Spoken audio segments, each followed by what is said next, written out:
बंगला आपण राहतो झोपडीमध्ये। लोकसभा निवडणुकीच्या पार्श्वभूमीवर मंत्री विजयकुमार गावित यांचे खंदे समर्थक माजी जिल्हा परिषद उपाध्यक्ष जयपाल सिंह रावल आणि अभिजितदादा पाटील यांचा काँग्रेस उमेदवाराला पाठिंबा।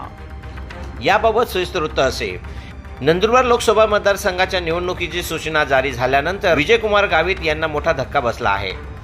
त्यांचे खंदे समर्थक माजी जिल्हा परिषद उपाध्यक्ष जयपाल सिंह रावल आणि शहादा कृषी उत्पन्न बाजार समितीचे सभापती अभिजित पाटील यांनी आपल्या हजारो कार्यकर्त्यांचा मेळावा घेत आपली भूमिका जाहीर केली असून त्यांनी काँग्रेस उमेदवार गोवाल पाडवी यांना आपला पाठिंबा जाहीर केला असून निवडणुकीच्या काळात काँग्रेस उमेदवाराच्या पाठीशी उभं राहण्याचा निर्णय त्यांनी घेतला आहे।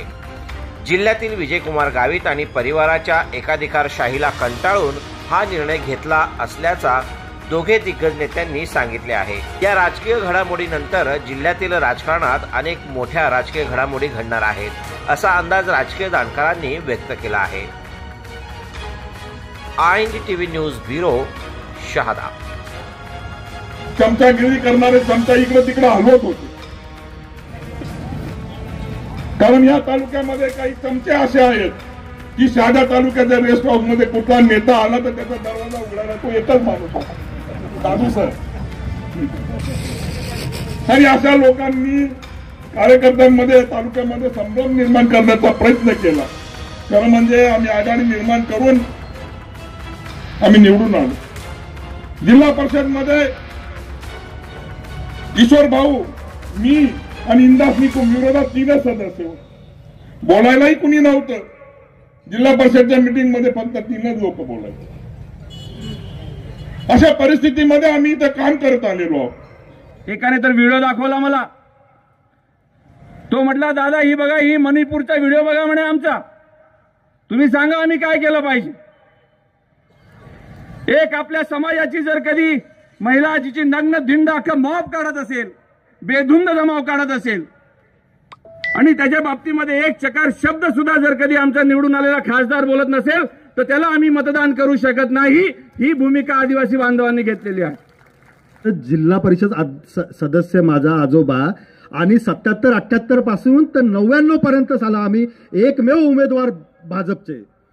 माझी आजी कस काय दिलो हा आला कधी घरी, हा इतका लबाड माणूस आहे, इतका खोटारडा आहे, इतका भामटा आहे, इतका नालायक आहे। अनुमोदन आहे का या गोष्टीचं का तुम्ही पण घाबरतात?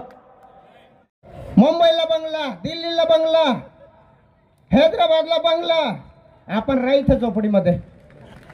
बस झोपडीमध्ये हे मतदान करतो आपण। आपण आहे म्हणून खासदार आहे, आपण आहे म्हणून आमदार आहे।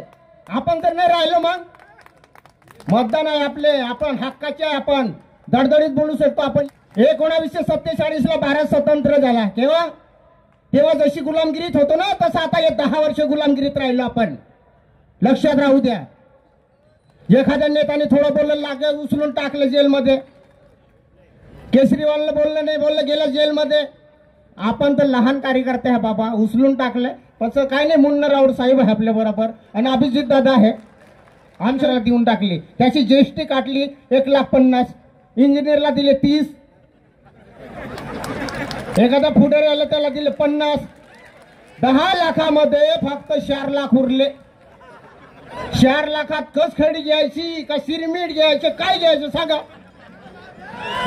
आम्ही दिलं खासदार निधीतलं काम, आम्ही दिलं खासदार निधीतलं काम, पण पूर्ण पैसे दिले का? आज माझ्याकडे उधार आहे 50,000, मी लपून निघतो इकडे सिरमीटवाल्याच्याकडनं, बिलच पडलं नाही, करणार काय? म्हणून मी सर्वांना दडदडीत सांगतो, आम्ही फिरणार आहे प्रत्येक खेड्यामध्ये। गोवाल पाडवीला निवडून आणा।